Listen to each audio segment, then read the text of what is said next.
ఈ విధంగా ఆలోచించండి. ఇక్కడ గొర్రెల కాపరులు ఎవరైనా ఉన్నారా? నేను. స్వాగతం.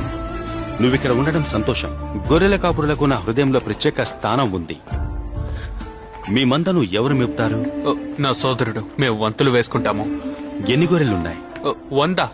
బోధకుడా, వాటిలో ఒకటి తప్పిపోతే ఏం చేస్తావు? నేను దానికోసం వెతుకుతాను. అంతేగా? మరి 99 సంగతేంటి? నేను వాటిని విడిచిపెట్టాలి. నేను ఒక గొర్రెని పోగొట్టుకోలేను. నువ్వు దాన్ని కనుగొంటే నేను దాన్ని నా భుజాల మీద వేసుకుని ఇంటికి తీసుకొస్తాను. బహుశా ఒక చిన్న నాట్యం చేస్తాను. నీ గురించి ఆందోళన చెందిన నీ స్నేహితులకు నువ్వేం చెప్తావు? నాతో సంతోషించండి, తప్పిపోయిన నా గొర్రె దొరికింది. అతనేం చెప్పాడో గమనించారా?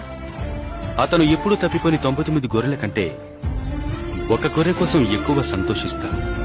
కాబట్టి వీరిలో ఒక్కరు కూడా నశించడం నా తండ్రికి ఇష్టం లేదు. అదేవిధంగా నేను మీకు చెప్తున్నాను, పశ్చాత్తాపం అవసరం లేని 99 మంది నీతిమంతుల కంటే పశ్చాత్తాప